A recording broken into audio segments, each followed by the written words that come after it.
सुप्रभात बाल मित्रों, आज 7 जुलाई है और अभ्युदयवाणी की रेलगाड़ी एक बार फिर से आपको ले चलने के लिए तैयार है। आपके दोस्त और हमसफर प्रेम वर्मा के साथ आज के रोमांचक, ज्ञानवर्धक और नैतिक शिक्षा से भरपूर एक अद्भुत यात्रा में, जहां हम नए विचारों से प्रेरित होंगे, नई जानकारी हासिल करेंगे और जीवन के मूल्यों को समझेंगे। तो आइए इस सफर की शुरुआत करते हैं आज के प्रेरणादायक सुविचार से। कभी हार मत मानो, क्योंकि हमेशा अगला मौका जरूर मिलता है। Don't give up as there is always a next time. यह सुविचार हमें जीवन में धैर्य, सकारात्मक सोच और लगातार प्रयास करने की प्रेरणा देता है। यह हमें बताता है कि यदि किसी प्रयास में असफलता मिली है तो निराश होकर रुक जाना सही नहीं है। जीवन में हर असफलता के बाद एक नया अवसर जरूर आता है। बस जरूरत है उस मौके को पहचानने और दोबारा प्रयास करने की। यह कथन हमें यह भी सिखाता है कि हार स्थायी नहीं होती, लेकिन अगर हम प्रयास करना छोड़ दें तो हम अपनी सफलता की संभावना भी खो देते हैं। जैसे सूरज हर शाम ढलता है लेकिन अगली सुबह फिर निकलता है, उसी तरह जीवन में भी हर अंधेरे के बाद उजाला आता है। हार मानना अंत नहीं है, बल्कि प्रयास करना ही जीवन है। अभ्युदयवाणी में अब जानते हैं आज का अंग्रेजी शब्द, जो है रिफ्यूट, REFUTE। रिफ्यूट का अर्थ होता है खंडन करना, असत्य या गलत साबित करना। वाक्य प्रयोग, the scientist refuted the false claim with solid evidence. वैज्ञानिक ने ठोस सबूतों के साथ झूठे दावों का खंडन किया। आगे बढ़ते हैं इस सफर में और आनंद लेते हैं आज की पहेली का। जल से भरा एक लकड़ी का मटका, जो है सबसे ऊंचा लटका, पानी है इसका मीठा, जरा भी नहीं है खट्टा। इस पहेली का जवाब है नारियल। अब अगला स्टेशन है आज का इतिहास। इतिहास हमें अतीत से सीखने और वर्तमान को बेहतर बनाने का मौका देता है। आइए इतिहास के पन्नों में आज 7 जुलाई की कुछ प्रमुख घटनाओं पर नजर डालें। सन 1753 में आज ही ब्रिटिश संसद द्वारा ब्रिटिश संग्रहालय की स्थापना की गई। यह विश्व के सबसे पुराने और प्रमुख संग्रहालयों में से एक है, जिसमें मानव इतिहास, कला और संस्कृति की अमूल्य धरोहर संग्रहित है।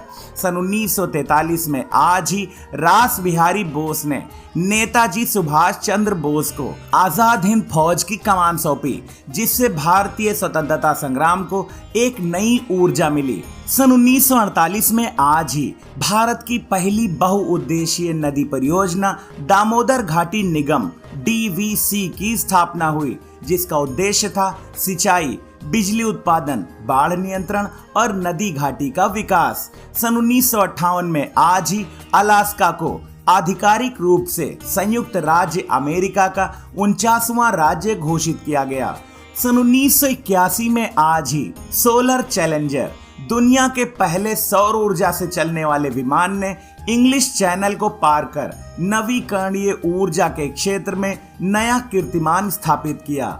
सन 1981 में आज ही भारतीय क्रिकेट टीम के पूर्व कप्तान MS धोनी का जन्म हुआ, जिन्होंने भारत को 2007 T20 और 2011 वनडे वर्ल्ड कप जिताकर इतिहास रच दिया। सन 1985 में आज ही बोरिस बेकर ने महज 17 वर्ष की उम्र में विंबलडन पुरुष एकल खिताब जीतकर सबसे कम उम्र के चैंपियन बनने का रिकॉर्ड बनाया। सन 1998 में आज ही हवाई स्थित इंटरनेशनल फॉरगिवनेस इंस्टीट्यूट द्वारा ग्लोबल फॉरगिवनेस डे मनाने की शुरुआत की गई, जो क्षमा की शक्ति और मानसिक शांति को बढ़ावा देने के उद्देश्य से मनाया जाता है। सन 1999 में आज ही ऑपरेशन विजय के तहत भारतीय सेना ने कारगिल युद्ध में रणनीतिक रूप से महत्वपूर्ण टाइगर हिल पर विजय प्राप्त की, जो भारत की बड़ी सैन्य उपलब्धि थी।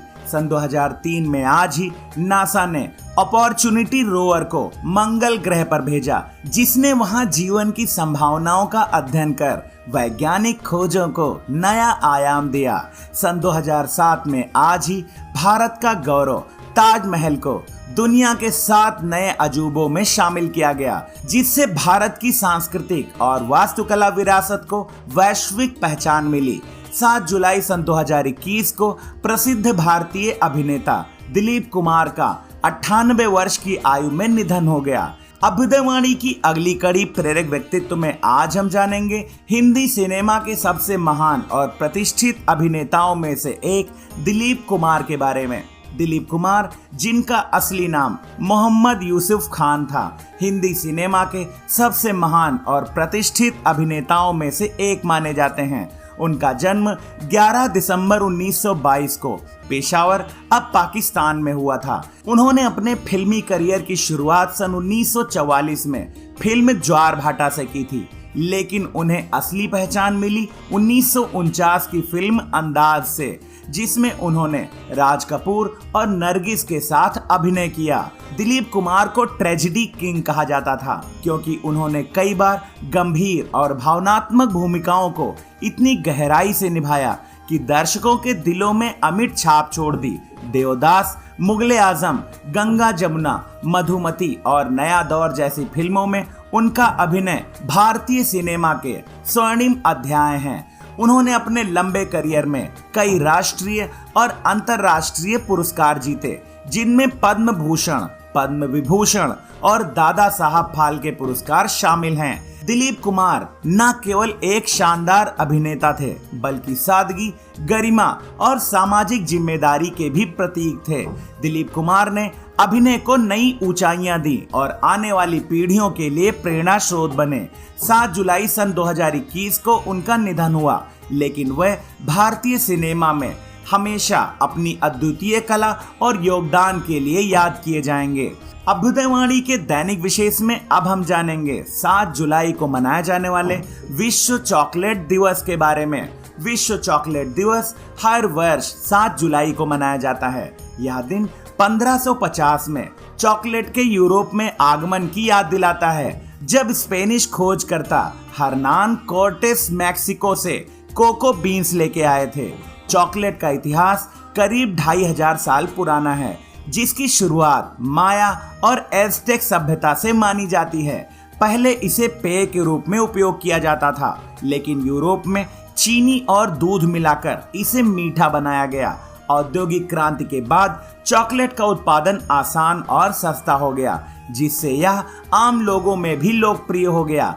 आज चॉकलेट डार्क, मिल्क, व्हाइट और फ्लेवर चॉकलेट जैसे कई रूपों में दुनिया भर में पसंद की जाती है। इसमें पाए जाने वाले एंटीऑक्सीडेंट, फ्लेवोनॉइड्स और एंडोर्फिन जैसे रसायन होते हैं, जो हृदय स्वास्थ्य, मूड को बेहतर बनाने, तनाव को कम करने, मानसिक संतुलन और याददाश्त को बेहतर बनाने में मदद करते हैं। विश्व चॉकलेट दिवस न सिर्फ एक स्वाद का उत्सव है, बल्कि यह खुशी, प्रेम और मिठास बांटने का अवसर भी है।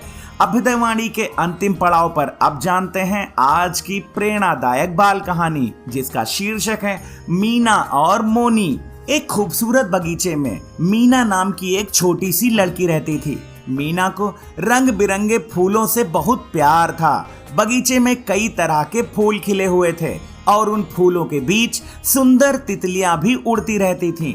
एक दिन मीना बगीचे में खेल रही थी, तभी उसने देखा कि उसकी दोस्त मोनी तितलियों को पकड़ने की कोशिश कर रही है। मोनी के हाथ में एक जाल था और वह तितलियों को पकड़ने के लिए इधर उधर दौड़ रही थी। मीना ने मोनी को रोकते हुए कहा, मोनी, तितलियों को मत पकड़ो, वे फूलों का रस पीकर अपना पेट भरती हैं। अगर तुमने उन्हें पकड़ लिया तो वे भूखी मर जाएंगी। मोनी ने कहा, लेकिन मीना, तितलियां तो बहुत छोटी होती हैं, उन्हें भूख कैसे लगेगी? मीना ने समझाया, मोनी, तितलियां भी जीवित प्राणी हैं, जैसे हम और तुम। उन्हें भी भूख और प्यास लगती है। अगर हम उन्हें पकड़ लेंगे तो वे उड़ नहीं पाएंगी और फूलों का रस भी नहीं निकाल पाएंगी। मोनी को अपनी गलती का एहसास हुआ। उसने तुरंत जाल फेंक दिया और तितलियों को जाने दिया। उस दिन से मोनी और मीना ने तय किया कि वे कभी भी तितलियों को नहीं पकड़ेंगी। वे दोनों अक्सर बगीचे में बैठकर तितलियों को उड़ते हुए देखती और उनकी खूबसूरती का आनंद लेती। यह कहानी हमें सिखाती है कि हमें जीवों का सम्मान करना चाहिए, चाहे वे कितने भी छोटे क्यों न हो। हमें प्रकृति को नुकसान नहीं पहुंचाना चाहिए। और सभी जीवों को उनके प्राकृतिक आवास में रहने देना चाहिए। तितलियां भी प्रकृति का एक महत्वपूर्ण हिस्सा हैं। वह फूलों को परागित करने में मदद करती हैं, जिससे नए फूल खिलते हैं। आज की अभ्युदयवाणी का सफर बस यहीं तक था। कल सुबह फिर मिलेंगे एक नई ऊर्जा के साथ, रोमांचक, ज्ञानवर्धक और नैतिक शिक्षा से भरपूर एक रोचक सफर में। आपका दिन शुभ हो। जय हिंद, जय भारत।